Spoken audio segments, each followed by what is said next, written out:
Yeah, see, then we know it's running.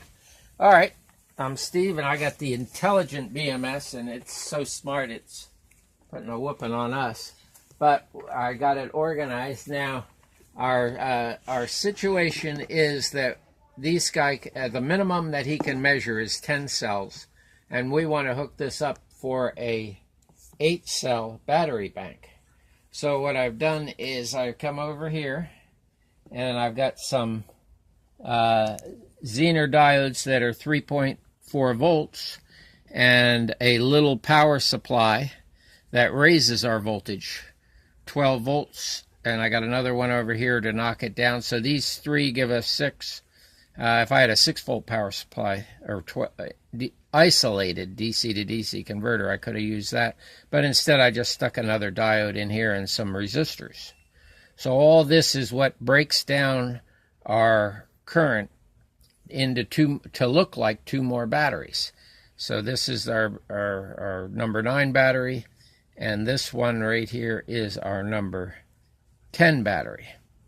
And then the rest of this just goes to the power supply. And this is my 12 volt to 12 volt DC to DC converter. And since we have a 24 volt power supply, I use these 2 Zener diodes also to drop my voltage another 12 volts so my input isn't over voltaged. So we're dropping 2 here, and this is actually runs on about 15 milliamps, so it's not running on a lot of current.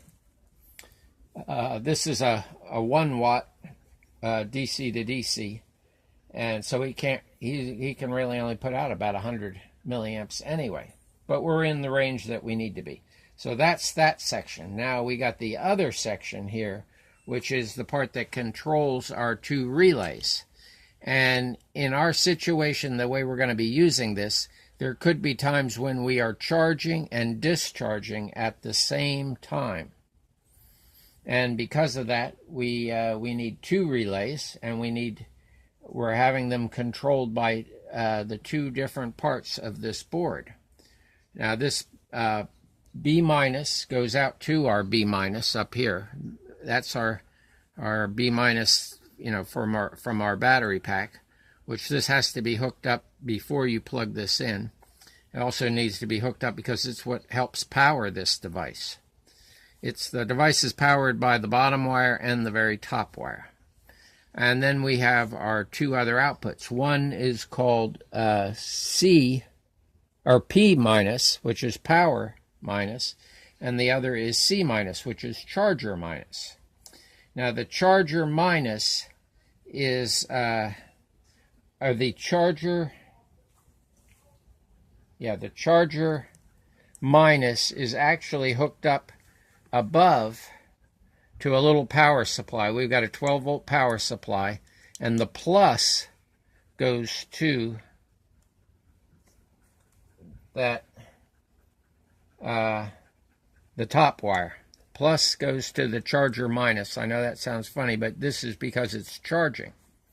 And that's the way the diodes are set up here. So the plus goes to there, and then this is our red wire. Our negative wire, our plus, yeah, this is our plus. I'm sorry, our negative goes up top there. It's our plus, which is hooked here. Yeah, so our plus is hooked to the middle, or what would be the P minus. The plus energy goes through here, back through our relay, comes back out of our relay, and back into the negative of our 12 volt transformer. So we got a little isolation 12 volt transformer that runs the top part. We're using a 120 just because we're running a big relay, and it wouldn't run off of one of these little guys. We need a 12 volts, here to supply, which we could get from another battery if it was not connected to anything, because it's got to be totally isolated. Basically, because we're hooking our plus to what would be the minus. We need a negative power supply is what they call that, which means that the positive is sitting at ground and the negative is actually sitting below ground. And that's how we got that set up. So This is our power supply. I got him plugged in over there. This is our positive, and he goes to middle, our P wire on this. Now our other relay, we have two relays. Our other relay that runs our load is going to be connected to this P here, and he goes through another diode, which drops him down to 12 volts. Another Zener diode, which that's funny. That's actually pretty warm. Boy, that is, for a Zener diode, that's supposed to handle 5 watts. And he feels pretty warm. And he comes out here. This guy feels not bad. And then our other end of this, of our coil on this, comes over to our red wire, which goes up here to our B plus.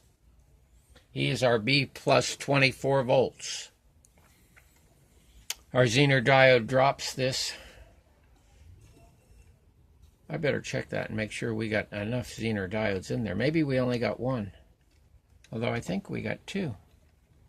I thought I used 2 of the 5 volters or 6 volters.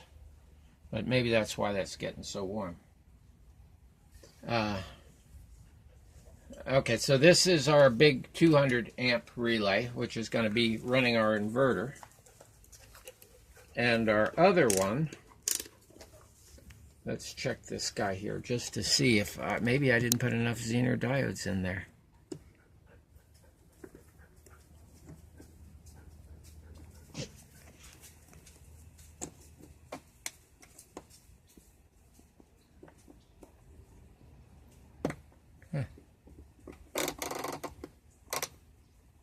No, it's 12 volts, 11 volts. All right, so it's what it's supposed to be.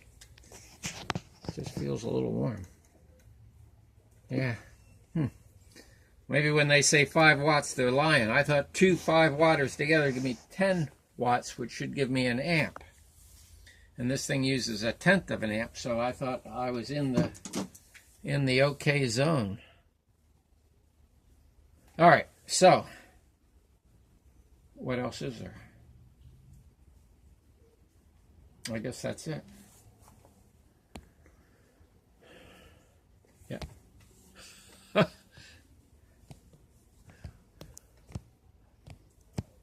Oh, yeah, there you go. Oh, I think we touched that one. Oh,